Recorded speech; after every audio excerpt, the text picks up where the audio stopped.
आइए श्री सत्यनारायण भगवान की व्रत कथा सुनते हैं। सबसे पहले हम गणेश भगवान का ध्यान करते हैं। ओम श्री गणेशाय नमः। फिर लक्ष्मी नारायण का ध्यान करते हुए प्रणाम करते हैं। ओम नमो नारायण। पहला अध्याय।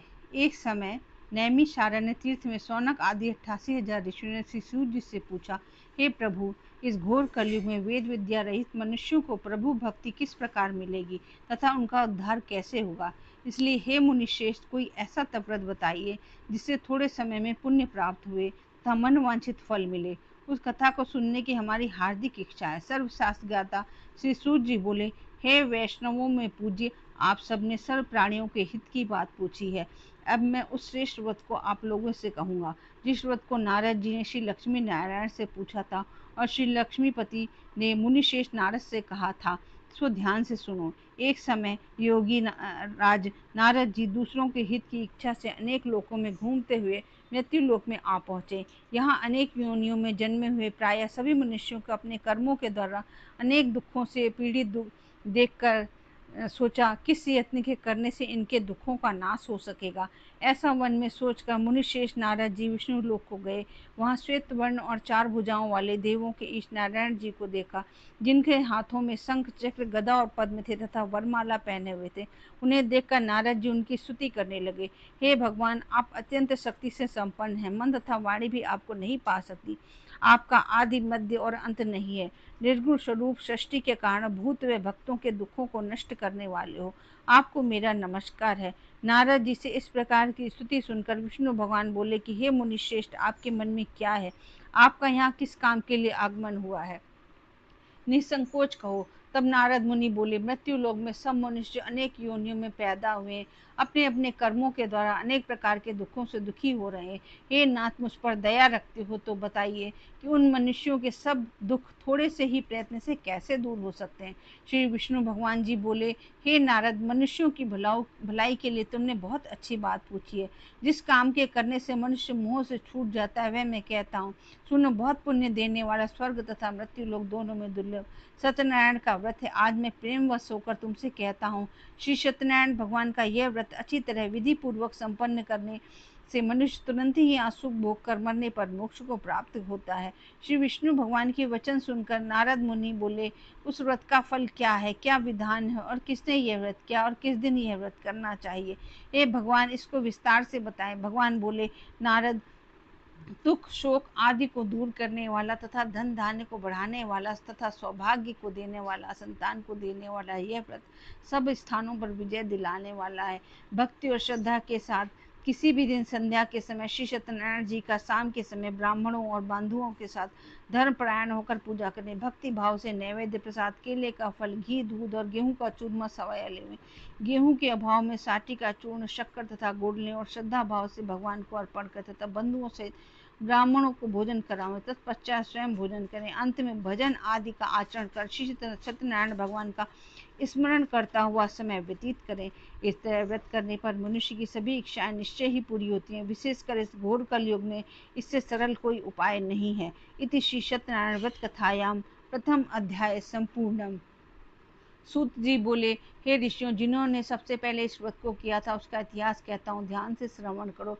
सुंदर काशीपुरी नगरी में एक अत्यंत गरीब ब्राह्मण रहता था। वह भूख और प्यास से विचलित पृथ्वी पर दर दर घूमता था तथा ब्राह्मणों से प्रेम भाव रखने वाले श्री भगवान ने ब्राह्मण को दुखी देखकर एक बूढ़े ब्राह्मण का रूप धारण किया।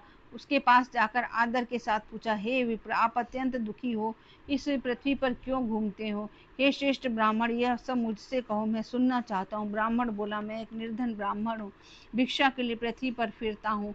हे भगवान, यदि आप इससे छुटकारा पाने का कोई उपाय जानते हैं तो कृपा करके बताएं। वृद्ध ब्राह्मण बोला, इस घोर कलयुग में श्री सत्यनारायण भगवान मनवांछित फल देने वाले तथा इसलिए हे ब्राह्मण, तू उनका पूजन कर जिसके करने से मनुष्य दुखों से मुक्त होता है। ब्राह्मण को व्रत का सारा विधान बतलाकर बूढ़े ब्राह्मण का रूप धारण करने वाले श्री भगवान सत्यनारायण अंतर्ध्यान हो गए। जिस व्रत को वृद्ध ब्राह्मण ने बतलाया है मैं उसको अवश्य करूंगा। ऐसे यह निश्चय करने पर उस ब्राह्मण को रात भर नींद नहीं आई। वह सवेरे जल्दी उठकर श्री सत्यनारायण के व्रत का निश्चय कर भिक्षा के लिए चल दिया। उस दिन उसको भिक्षा में बहुत धन मिला, जिससे बंधु बांधवों के साथ उसने भगवान श्री सत्यनारायण का व्रत किया। इसके करने से वह ब्राह्मण सब दुखों से छूटकर अनेक प्रकार की संपत्तियों से युक्त हुआ। उस समय से वह ब्राह्मण हर मास व्रत करने लगा। इस तरह श्री सत्यनारायण भगवान के व्रत को जो शास्त्र विधि के अनुसार श्रद्धा पूर्वक करेगा वह सब पापों से छूटकर मोक्ष को प्राप्त करेगा। आगे जो मनुष्य पृथ्वी पर श्री सत्यनारायण का व्रत करेगा वह सब दुखों से छूट जाएगा। इस तरह नारद जी श्री नारायण का कहा हुआ यह व्रत मैंने तुमसे कहा है। हे विप्रो, मैं अब और क्या कहूँ, मुझसे कहें। ऋषि बोले, हे मुनीश्वर, संसार में इस ब्राह्मण से सुनकर किस किसने इस व्रत को किया है वह सब हम सुनना चाहते हैं। इसके लिए हमारे मन में श्रद्धा है। सूत जी बोले, हे मुनियों, जिसने इस व्रत को किया है वह सब सुनो। एक समय एक ब्राह्मण धन और ऐश्वर्य के अनुसार बंधु बांधवों के साथ व्रत करने को तैयार हुआ।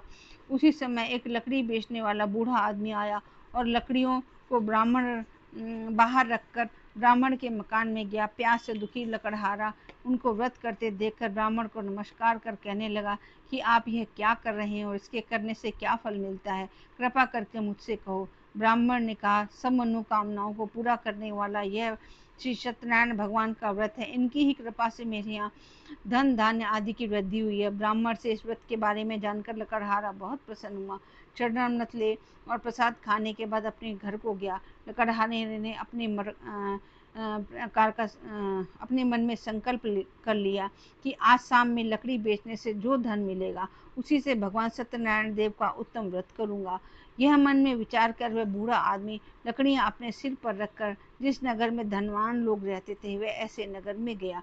उस रोज वहां पर उसे उन लकड़ियों का दाम पहले दिनों से चौगुना मिला। अब वह बूढ़ा लकड़हारा दाम ले और अति प्रसन्न होकर पके केले की फली, शक्कर, घी, दुग्ध, दही और गेहूं का चूर्ण इत्यादि श्री सत्यनारायण भगवान के व्रत की कुल सामग्रियों को लेकर अपने घर गया। फिर उसने अपने बंधु बांधवों को बुलाकर विधि के साथ श्री भगवान जी का पूजन और व्रत किया। उस व्रत के प्रभाव से वह बूढ़ा लकड़हारा धन, पुत्र आदि से युक्त हुआ और संसार के समस्त सुख भोग कर वैकुंठ को चला। इति श्री सत्यनारायण व्रत कथायाम द्वितीय अध्याय संपूर्ण। तीसरा अध्याय। सूत जी बोले, हे श्रेष्ठ मुनियों, अब आगे की कथा कहता हूँ, सुनो। बहुत समय पहले उल्कामुख नाम का एक बुद्धिमान राजा था। वह सत्यवक्ता और जितेंद्रिय था। प्रतिदिन देव स्थानों पर जाता तथा गरीबों को धन देकर उनके कष्ट दूर करता था। उसकी पत्नी कमल के समान वाली और सती साध्वी भद्रशिला नदी के तट पर उन दोनों श्री सत्यनारायण भगवान का व्रत किया। उस समय वहां एक साधु नामक एक वैश्य आया। उसके पास व्यापार के लिए बहुत सा धन था।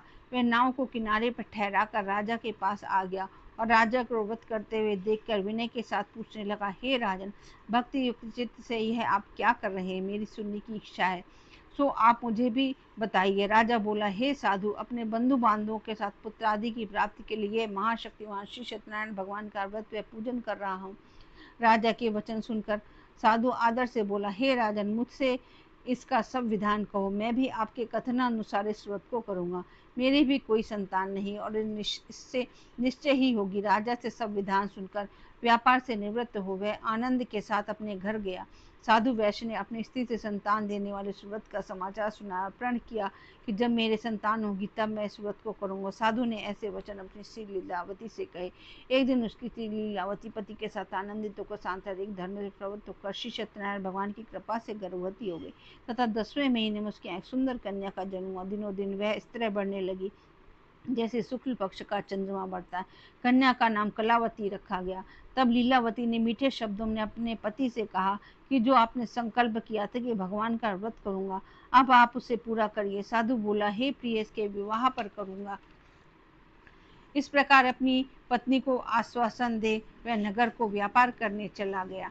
इस तरह धीरे धीरे कलावती पितृगृह में दिनों दिन बढ़ने लगी। लौटने पर जब नगर में सखियों के साथ उसने अपनी पुत्री को खेलते देखा तो तुरंत दूत बुलाकर कहा, पुत्री के वास्ते कोई सुयोग्य वर देख कर लाओ।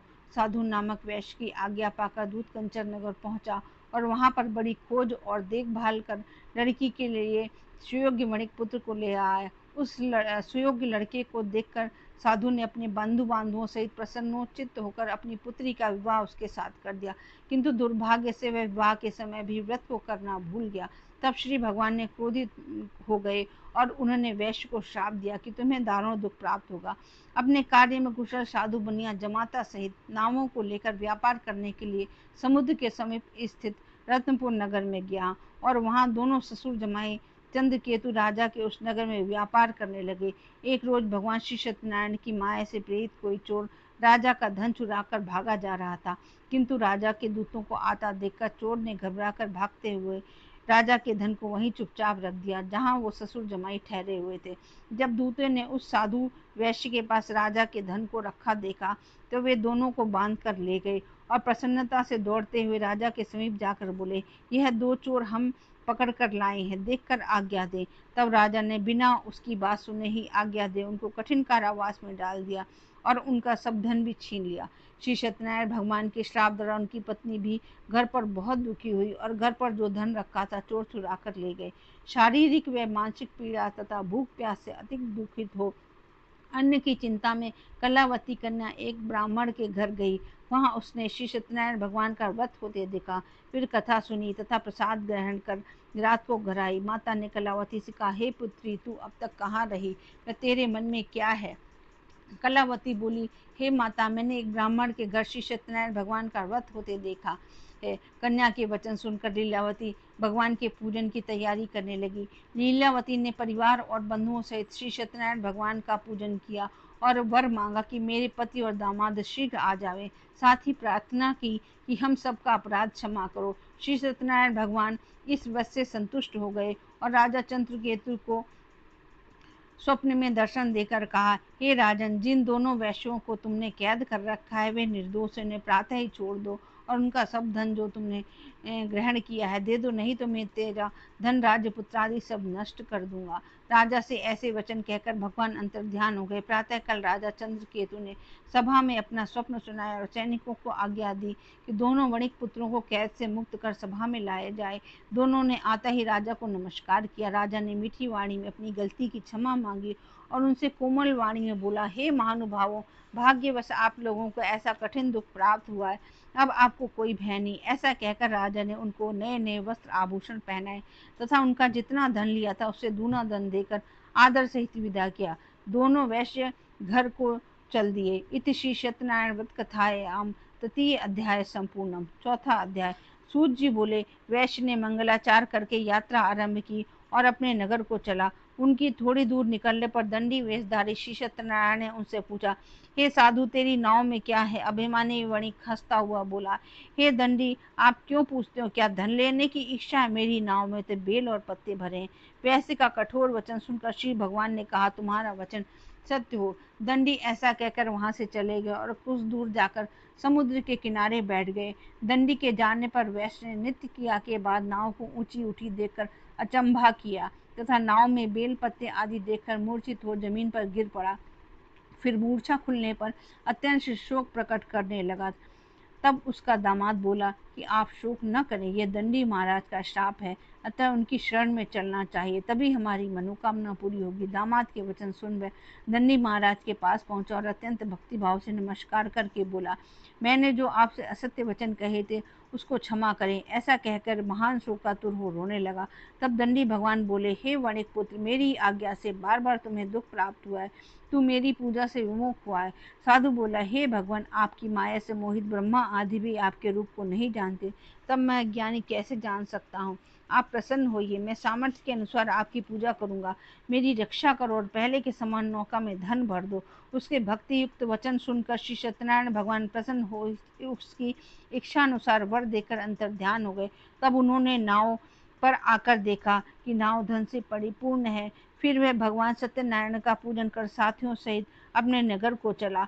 जब वह अपने नगर के निकट पहुंचा तब उसने अपने एक दूत को घर भेजा दूत ने साधु नामक वैश्य के घर जाकर उसकी स्त्री को नमस्कार कर कहा, आपके पति अपने दामाद सहित नगर के समीप आ गए हैं। ऐसा वचन सुनकर साधु की स्त्री ने बड़े हर्ष के साथ सत्यदेव का पूजन कर पुत्री से कहा, मैं अपने पति के दर्शन को जाती हूँ, तू कार्य पूर्ण कर शीघ्र आ जाना। परंतु माता के ऐसे वचन सुनकर भी कलावती प्रसाद छोड़कर पति के दर्शन के लिए चली गई। प्रसाद की अवज्ञा के कारण सत्यदेव ने रुष्ट उसके पति को नाव सहित पानी में डुबो दिया। कलावती अपने पति को न देखकर रोती हुई जमीन पर गिर गई। इस तरह नौका को डूबा हुआ तथा कन्या को रोती हुई देखकर साधु दुखित हो बोला, हे भगवान, मुझसे या मेरे परिवार से जो भूल हुई उसे क्षमा करो। उसके दीन वचन सुनकर सत्यदेव भगवान प्रसन्न हो गए और आकाशवाणी हुई, हे साधु वैश्य, तेरी कन्या मेरे प्रसाद को छोड़कर आई है, इसलिए इसका पति अदृश्य हुआ। यदि वह घर जाकर प्रसाद खाकर लौटे तो इसे इसका पति अवश्य मिलेगा। ऐसी आकाशवाणी सुनकर कलावती ने घर पहुंचकर प्रसाद खाया, फिर आकर पति के दर्शन किए। तत्पश्चात साधु ने बंधु बांधवों सहित श्री सत्यनारायण जी का विधि पूर्वक पूजन किया। उस दिन से वह हर पूर्णिमा को श्री सत्यनारायण का भगवान का पूजन करने लगा। फिर इस लोक का सुख भोग कर अंत में स्वर्ग लोक हो गया। 5वां अध्याय। सूत जी बोले, हे ऋषियों, मैं और भी कथा कहता हूँ, सुनो। प्रजा पालन में लीन तुंगध्वज नाम का एक राजा था। उसने भी भगवान का प्रसाद त्याग कर बहुत दुख पाया। एक समय राजा वन में जाकर वन्य पशुओं को मारकर बड़ के पेड़ के नीचे आया। वहां उसने ग्वालों को भक्ति भाव से बांधुओं सहित श्री सत्यनारायण जी का पूजन करते देखा, परंतु राजा देखकर भी अभिमान वश वहां नहीं गया और न सत्यदेव भगवान को नमस्कार ही किया। जब ग्वालों ने भगवान का प्रसाद उसके सामने रखा तो वह प्रसाद को त्याग कर अपनी सुंदर नगरी को चला। वहां उसने अपना सब कुछ नष्ट हुआ पाया तो वह जान गया कि ये सब भगवान सत्यदेव ने ही किया है। तब वह विश्वास कर उसी स्थान पर वापस आया और ग्वालों के समीप गया और विधि पूर्वक पूजन कर प्रसाद खाया। तो श्री सत्यनारायण भगवान की कृपा से पहले जैसा था सब वैसा ही हो गया। दीर्घ काल तक सुख भोग कर मरने पर स्वर्ग लोक हो गया।